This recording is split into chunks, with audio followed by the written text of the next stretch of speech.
NIN में आपका स्वागत है। कर्नाटक में हिजाब को लेकर विवाद अब तूल पकड़ता जा रहा है। सामाजिक संस्थाओं के अलावा सियासी पार्टियां भी इस आग में कूद पड़ी हैं। अब रोटी सेक रही हैं या आग में घी डाल रही हैं, इसका फैसला तो आप बेहतर कर सकते हैं।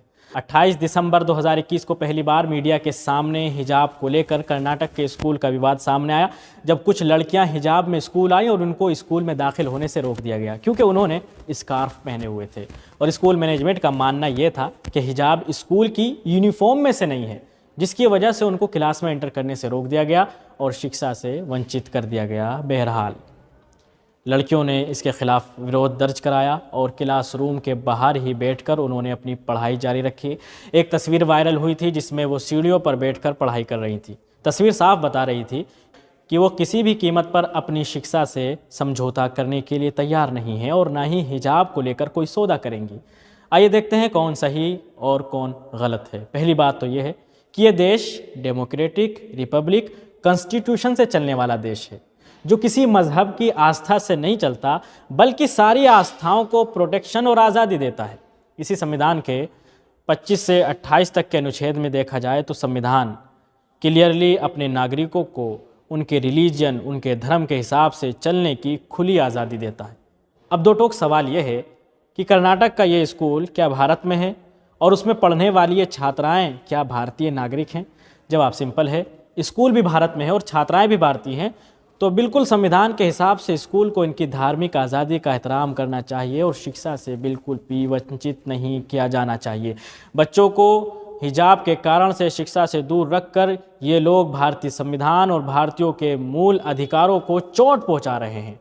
छात्राओं ने इस चीज़ को लेकर कुछ याचिकाएं भी दायर की थी, जिन याचिकाओं में उन्होंने अपनी दलीलें दी थीं और सबसे पहली बात उन्होंने यही कही थी कि संविधान हमें अपने मज़हब पर चलने का मौलिक अधिकार देता है, तो इसको मानने से हमें कोई नहीं रोक सकता। दूसरी बात छात्राओं ने ये कही थी कि 2021 और 22 के ड्रेस कोड में एकेडमिक गाइडलाइंस के मुताबिक यूनिवर्सिटी और कॉलेज के लिए कोई भी यूनिफॉर्म तय नहीं की गई थी। जब यूनिफॉर्म तय ही नहीं की गई थी तो फिर हमें स्कार्फ या हिजाब पहनने से क्यों रोका जा रहा है? और ये बात भी है कि स्कूल में हिजाब कोई नई बात नहीं थी, बल्कि एक दो स्टूडेंट्स बहुत पहले से ही हिजाब पहनकर आ रही थी। उसके बाद तकरीबन 27 स्टूडेंट ने भी हिजाब पहनना शुरू कर दिया, जिसकी वजह से ये विवाद का मुद्दा बन गया।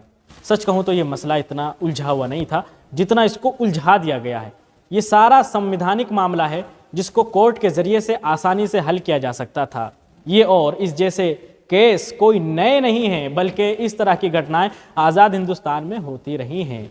बार बार कोर्ट के अंदर याचिकाएं दाखिल की जाती रही हैं कि हमको हिजाब पहनने की इजाज़त दी जाए। दिल्ली हाईकोर्ट से लेकर मुंबई हाईकोर्ट ने इस तरह के केस में अपने अपने फैसले सुनाए हैं और इन सब फैसलों में एक बात कॉमन थी कि जिसको सब हाईकोर्ट ने कोट किया कि संविधान हर इंसान को उसके धर्म पर चलने की इजाज़त देता है, उसका मूल अधिकार है। इस अधिकार को उससे कोई भी नहीं छीन सकता। हर संस्था की जिम्मेदारी है कि वो इस बात को यकीनी बनाए कि हर आदमी, हर इंसान अपने धर्म पर आज़ादी से चल सके और कोई भी संस्था इसको अपना प्राइवेट मामला बताकर ख़त्म नहीं कर सकती। बल्कि केरला हाईकोर्ट का इसमें जजमेंट बहुत ही साफ और डिटेल में है, जिसको ज़रूर पढ़ना चाहिए और हम कर्नाटक के इस केस में उससे काफ़ी मदद ले सकते हैं। हर इंसान उसको पढ़ने की कोशिश करे और देखे कि किस तरह से केरला हाईकोर्ट ने हिजाब पहनने पर अपनी टिप्पणी की थी और संविधान के मूल अधिकार को बुनियाद बनाकर हर कोई जो हिजाब पहनना चाहे उसको हिजाब पहनने की अनुमति दी थी। बल्कि केरला के इस हिजाब केस में यह आशंका जताई गई थी कि एग्ज़ाम हॉल के अंदर हिजाब के अंदर चीटिंग की जा सकती है, तो केरला हाईकोर्ट ने इस आशंका को यह कहकर रद्द कर दिया कि एग्जामिनर की जिम्मेदारी है कि वो आधा घंटे पहले ही इस बात को यकीनी बनाए कि उसकी उस छात्रा के ज़रिए से कोई ऐसी चीज़ नहीं लाई गई है जिससे कि वो चीटिंग कर सकती है। तो चीटिंग की आशंका को लेकर हम उसके हिजाब पहनने के अधिकार का हनन नहीं कर सकते, बल्कि हमारी जिम्मेदारी है कि हम हर तरह से इस बात को यकीनी बनाएं कि वो अपने रिलीजन और भारतीय संविधान के मुताबिक अपना काम पूरा करें। और ये बात भी याद रखी जाए, अगर पिछली पीढ़ियों ने अपना हक नहीं लिया था तो अगली पीढ़ियों को ये कहकर उस हक से वंचित नहीं किया जा सकता कि तुम्हारे पहले लोगों ने ये हक नहीं लिया था, बल्कि जब चाहे जिस वक्त चाहें अगली पीढ़ियां अपना वो हक ले सकती हैं। क्योंकि कहा जा रहा है इस स्कूल में आज तक किसी ने भी हिजाब का मुद्दा नहीं उठाया था, इसलिए तुमको भी नहीं उठाना चाहिए। ऐसे में ये बात याद रखी जाए, अगर पिछले लोगों ने वो हक नहीं लिया था तो अगले लोग उस हक का मुतालबा कभी भी कर सकते हैं। बात तो उस वक्त और संगीन हो जाती है जब हम देखते हैं कि भारत में किस कदर मतभेद पाया जाता है कि ख़ास रिलीजन को लेकर वो राय दी जाती है जो दूसरे रिलीजन को लेकर नहीं दी जाती है। मान लीजिए यूनिफॉर्म में हिजाब नहीं था, इसकी वजह से गलत है, तो फिर और बहुत सारे रिलीजन के लोग अपने अपने धर्म के मुताबिक अपना लिबास चयन करते हैं, तो क्या उनको भी इसी तरह से रोका जाएगा? क्या रोका गया है अभी तक? अभी इसी मामले में आप देख लें, कुछ लोगों ने हिजाब के विरोध में भगवा शॉल पहनकर स्कूल के अंदर एंट्री की। क्या इस तरह का रवैया अपनाया गया जो रवैया हिजाब पहनने वाली मुस्लिम छात्राओं के खिलाफ अपनाया गया था? ये मतभेद ही तो है जो हम देख रहे हैं कि आए दिन अपने समाज में इस तरह का मतभेद जारी है। स्कूल के अंदर धार्मिक प्रार्थनाएं होती हैं, तरह तरह के कार्यक्रम जो पूर्ण रूप से धार्मिक होते हैं उनका आयोजन किया जाता है, तो क्या ऐसे में उन कार्यक्रम पर भी रोक लगेगी? क्या उनको सिर्फ इसलिए जारी रखा जाएगा कि वो किसी एक धर्म विशेष से ताल्लुक़ रखते हैं? अजीब समाज है, कहता है बेटी पढ़ाओ बेटी बचाओ, जब मामला पूर्ण रूप से बेटियों की पढ़ाई का है समाज अपने इस नारे को भूल जाता है।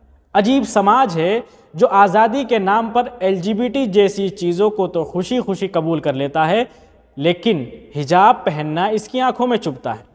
अजीब समाज है कि अपराध और आतंकवाद के मामले में घिरे लोगों को सरकारी पार्लियामेंट में बिठाया जाता है और हिजाब पहनने वाली लड़कियों को स्कूल की सीट पर भी बैठने से मना कर दिया जाता है।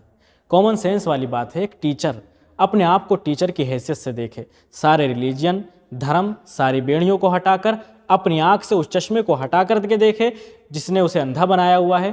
तो क्या एक टीचर चाहेगा कि उसके छात्र छात्राएं शिक्षा से, एजुकेशन से वंचित कर दिए जाएं?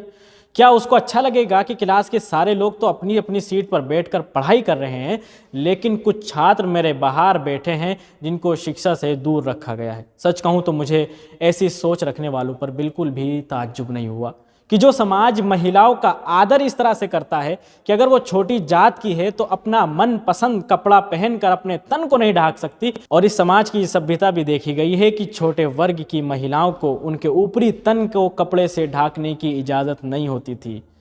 तो यह समाज कैसे कबूल करेगा कि एक लड़की अपने आप को कपड़े से पूरी तरह से ढक दे, इस तरह से कि उसको कोई देख भी ना सके? ये मानसिकता तो कभी ना कभी छलकनी थी, कहीं ना कहीं छलकनी थी, आज नहीं तो कल, क्योंकि ये पुरानी संस्कृति रही है इस समाज की। एजुकेशन से दूर रखने का ये पहला केस नहीं है, बल्कि देश के गौरव और ex president of India APJ Abdul Kalam को भी इसी तरह से एक धर्म विशेष से होने की वजह से शिक्षा से वंचित रखा गया था और कोशिश की गई थी कि अपनी शिक्षा पूरी ना कर सके। आज अपनी शिक्षा को लेकर संघर्ष करने वाली इन छात्राओं के लिए मैं डॉक्टर APJ अब्दुल कलाम की मिसाल सामने रखकर उनके संघर्ष को जारी रखने की अपील करूंगा। हो सकता है कि आप ही में से कोई APJ अब्दुल कलाम से प्रेरणा लेकर उठे, ऐसी छात्रा बने कि देश की उस स्तर पर रक्षा और सेवा करे कि देश उसके नाम पर एक दिन गर्व करेगा। बहुत बहुत धन्यवाद।